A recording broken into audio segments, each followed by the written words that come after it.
Good evening and welcome to the evening news for today, Thursday, October 29th, 2020. I'm Delroy Dash. Thank you for tuning in. Now, let's take a look at some of the lead stories tonight. Developing countries need greater access to climate financing, says President Ali. Squatter struck by tree at Success remains in critical condition. City Hall appeals to government for funds to offset over $500 million debt. Anil Nandalal and Timothy Jonas to be appointed senior counsel, and human Nabi's significance has benefits for all mankind, says President. And now for the news in detail. As current chair of G77 and China, Guyana is calling for an integrated response to the threat posed by COVID-19 pandemic and climate crisis, and the adverse effects of these on the 2030 Agenda for Sustainable Development. In our lead story tonight, President Irfan Ali this morning told members and stakeholders of the G77 and China that greater access to climate financing is needed for developing countries, especially in light of the ongoing pandemic. Vanu Manichand reports. Guyana on Thursday virtually hosted a group of 77 plus China ministerial and technical meeting under the theme Maintaining a Low-Carbon Development Path towards the 2030 Agenda in the era of COVID-19. Addressing the meeting, President Irfan Ali pointed out that the COVID-19 pandemic has diverted attention and resources from climate action and the Sustainable Development Goals. This is even as climate change is undermining the SDGs. Hence, the President noted that it is necessary for the response to the pandemic and the climate crisis to be placed at the center of advancement of the development goals. To this end, the head of state called on the international community to ensure greater financing is provided to meet the 2030 Agenda on Sustainable Development, particularly in the post-COVID-19 era. As chairman of the Group of 77 and China, I call for greater access to climate financing for developing countries. Many developing countries, due to high indebtedness, are constrained in their efforts to generate sufficient resources towards achieving the 2030 Agenda. I call on the international financial community to explore and implement ways where debt can be reduced so as to allow developing countries the fiscal space to achieve the SDGs. Guyana's forest resource is one of the principal natural assets which can be utilized to generate the revenue needed for the growth and development of our country. We can maintain our forests to help in the global fight against climate change if we receive adequate financial resources, especially during this era of COVID-19. With the G77 group being the largest negotiating bloc of developing countries in the United Nations, Vice President Bart Jagdeo, during his presentation, noted that there needs to be some level of solidarity in the group in order to achieve higher levels of ambition and adequate financing. On this note, he explained that even as an oil-producing nation, Guyana is committed to its climate change agenda. Guyana's case, the President outlined how we have a national scale model on climate change for decarbonizing the entire economy and adapting to climate change. An entire national scale model. But we have recently become an oil producer. And by 2025, we'll be producing 500,000 barrels per day. Does this change our position now on climate change, carbon pricing, or the removal of subsidies from fuel? No, the answer is no. Although we would be an exporter of oil. So there are groups, the countries in this group that are major exporters of oil, etc. So we have to find a livable outcome. When we go to the next COP, and even before then, this group will work to build a sense of solidarity. Meanwhile, Foreign Affairs and International Cooperation Minister Hugh Todd, who chaired the flagship event, noted that while the COVID-19 pandemic threatens the achievement of SDGs and the climate change fight, it also serves as a critical teacher. The link between health and sustainability has been sharply underlined, and we are learning by force of necessity that much more can be delivered even today with a smaller carbon footprint. The Group of 77 in China has no doubt significantly reduced the carbon footprint associated with its meetings during the course of the current year, as has the United Nations. It is therefore imperative that the lessons from COVID-19 that conduce to the low-carbon development path be fully documented, analyzed, embraced and implemented as and where applicable. Guyana was elected chair of the G77 group in November 2019 and will hold this post for 1 year. Reporting for the Evening News, Vanu Manakchand. One woman is still critical in the intensive care unit of the Georgetown Public Hospital after an uprooted tree fell on a shack at Success, East Coast, Demerara on last Saturday. 7 other women involved in the incident were discharged from the hospital but are nursing injuries and fractures. Rupa Sianarayan tells us more. These women are among the persons squatting on lands at Success belonging to the Guyana Sugar Corporation that was vested to the National Industrial and Commercial Investments Limited, NISIL. The police had said that several persons were sitting in a makeshift structure on a dam running east to west, conversing when a huge tree fell on top of the structure. As of today, one woman is still in the ICU. Aliana Donalds, who suffered a fractured jaw and shoulder, explained that it is difficult to care for her 4 children now that she is injured. When I heard the tree crack, I run, but I didn't run fast enough. So the tree fell, hit me to my right side, and I fell to the ground, my face hit the ground, fractured my jaw. But the girl put a plate in here. But because Georgetown Hospital don't have the plate, they couldn't put it in. So they just fix the teeth because it's fractured. I can't do nothing for myself. People gotta bathe me because this arm, you see the rest here, this arm fractured. They didn't do nothing to it. They just say, all right, it's fractured and that's it. The foot, I'm trying with it. I can't do nothing for myself, my sister, my children.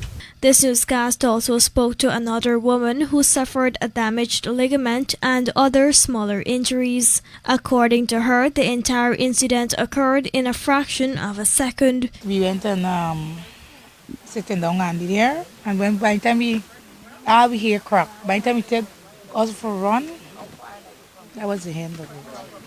That was the end of the tree. A total of 8 women were injured when they were struck by the falling tree. At the time the tree had fallen, no works were ongoing by the Guyana Sugar Corporation.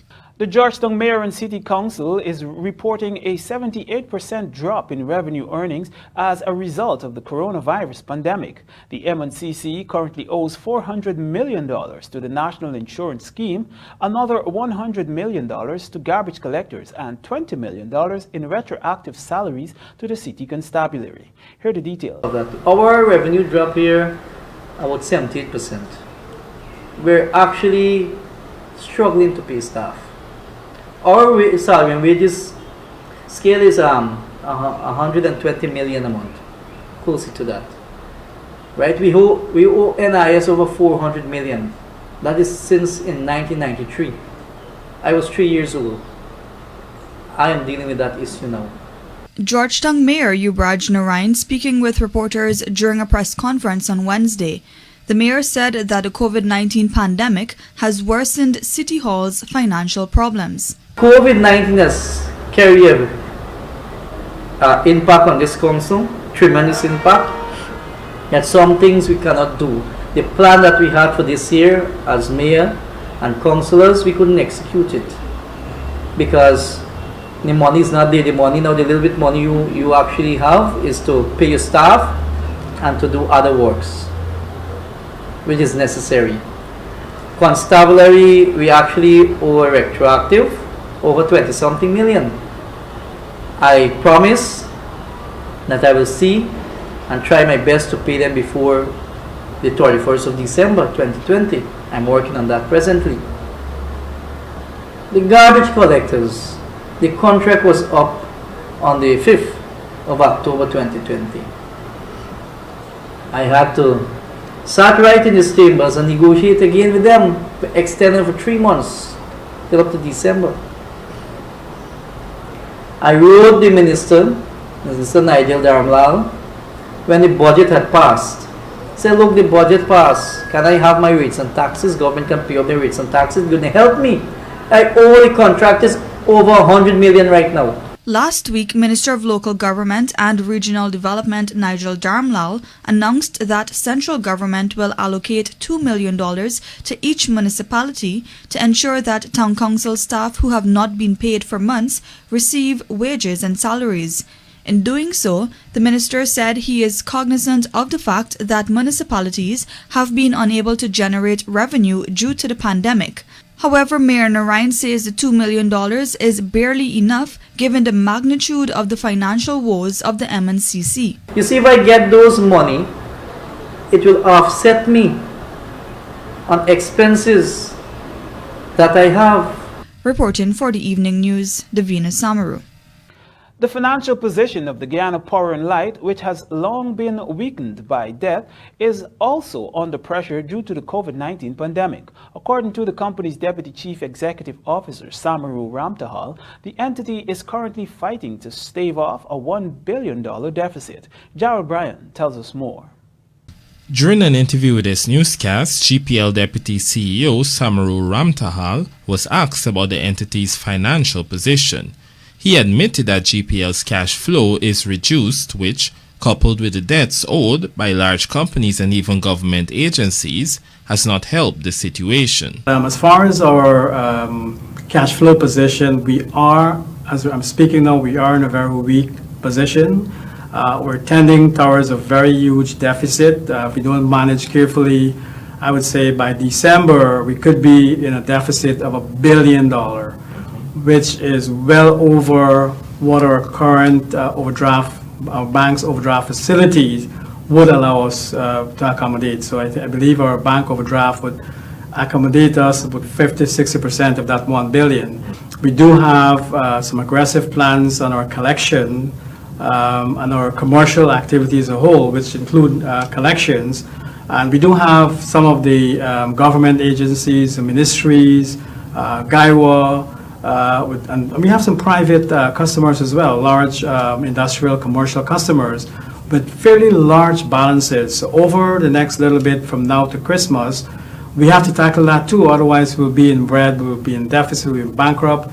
And so if we manage to successfully collect a small proportion of our outstanding debts, we will be able to survive for Christmas. Added to this, Ramtahal noted that due to the COVID-19 pandemic, GPL has not been disconnecting persons for unpaid bills. What we have realized is we have to manage our costs as well. And once we have for the 6.5 megawatts coming out to us in April next year, we're trying to be as lean as possible with our costs because, as you would imagine, COVID-19, our cash flow situation is terrible because we're not doing any disconnection, and so we're not getting the regular collection that we usually get. So hence why we have to manage from now to December how much we can afford to spend to bring more PPAs on stream. At the middle of 2019, it was reported that GPL was in a $4.2 billion deficit with a year-end figure of $9.8 billion projected. This was as a result of more expenditure than revenue coming into the power company. Jarrell Bryan, The Evening News. Coming up, Anil Nandalal and Timothy Jonas to be appointed senior counsel. And APNU AFC wants local government elections to be held with compromised GCOM officials. Welcome back. You're watching the Evening News. Attorney General and Legal Affairs Minister Anil Nandalal and Chairman of the Anew and United Guyana ANO Party, Timothy Jonas, will be conferred with the silk of Senior Counsel in Guyana. This decision was made by President Irfan Ali after consultations with Acting Chancellor of the Judiciary, Justice Yannick Cummins Edwards. According to the Office of the President, in a statement on Wednesday, the appointment will be effective from Friday, October 30th, 2020. The Office of the President also noted that Nandalal and Jonas were selected to be conferred with silk because of their demonstrable knowledge of and learning in the law, on account of their exemplary erudition and diligence in the practice of the law, and by virtue of their distinguished contributions to the growth and development of Guyana's jurisprudence and constitutional democracy. We now tell you that the APNU-AFC opposition wants local government elections to be held with the current lot of officials at the Guyana Elections Commission who are currently before the courts facing electoral fraud charges in relation to attempts to derail the March 2, 2020 general and regional elections. Here are the details.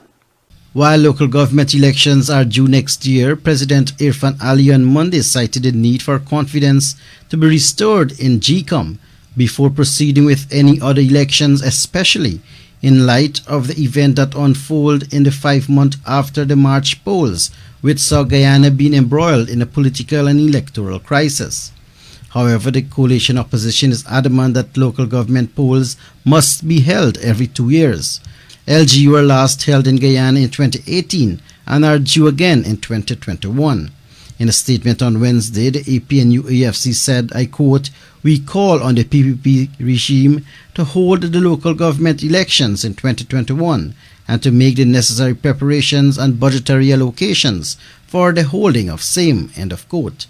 Moreover, opposition leader Joseph Harmon told reporters that his party would continue to pressure the PPPC government to hold local government elections. And we will inform and educate the people of Guyana, so that in every part of this country,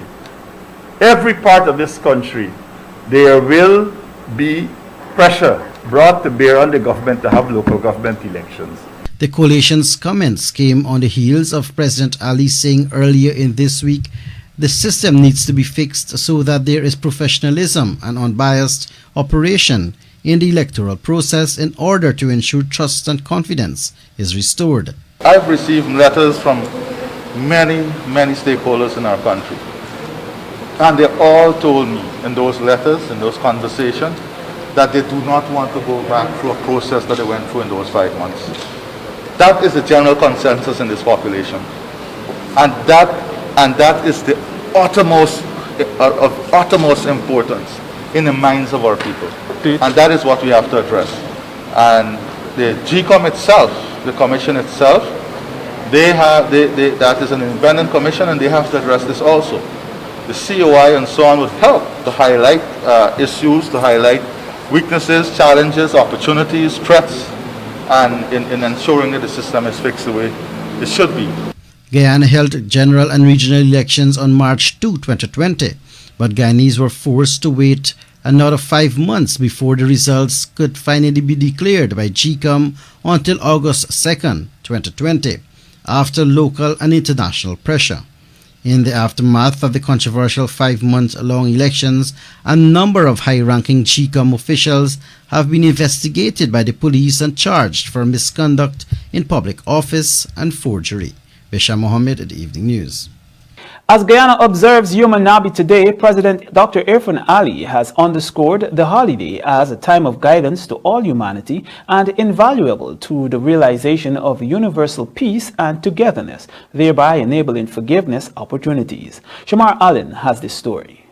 On the observance of this auspicious occasion of Yom Nabi, the People's Progressive Party Civic stated that its observance allows for worship and reflection on the exemplary life and inspiring teachings of Islam's holy prophet Muhammad.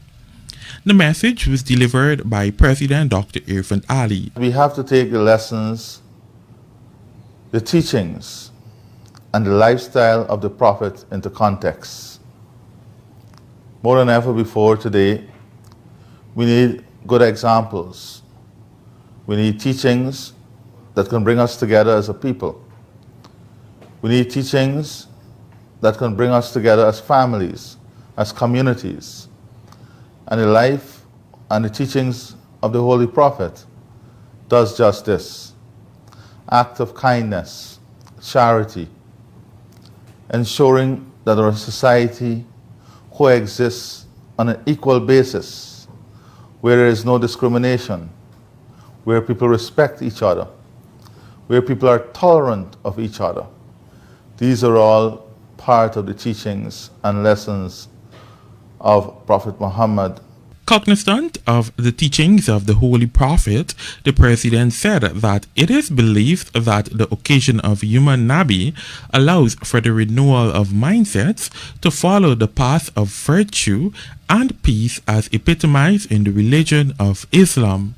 Moreover, the PPP urged all Muslims to use the occasion for meaningful reflection, spiritual advancement, and heed the many lessons of humility, contentment, respect, and love among humankind. Abundance must not be contained only in one corner of the globe.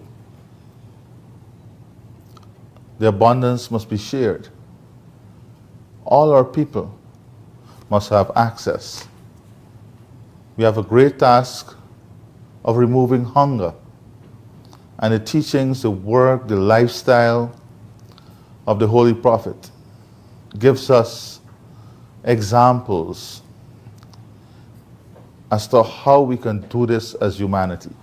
Meanwhile, the Partnership for National Unity Alliance for Change APNU AFC Coalition, in their Human Nabi message, encourage all Guyanese to demonstrate passion and mercy towards our fellow mankind and practice sincere unity in order to truly uplift our nation. The party said, quote, Prophet Muhammad amplified honesty, trustworthiness, and reliability throughout his life. He is widely acknowledged across the world as an upright man of integrity. It is for this reason that the pagans of Mackay, who were openly hostile towards him, confidently entrusted their values with him for safekeeping. Reporting for the Evening News, I am Shamar Allen. And now for a look at the bridge reports. The Demerara Harbour Bridge is expected to be closed on Friday, October 30th, 2020 at 4 hours 30 and then again at 14 hours 30 for a period of 1.5 hours. Meanwhile, the Berbice River Bridge is expected to be closed on Friday, October 30th, 2020 at 15 hours 35 for a period of 1.5 hours. We'll now take a look at the local stock exchange market. Compliments of Gaski.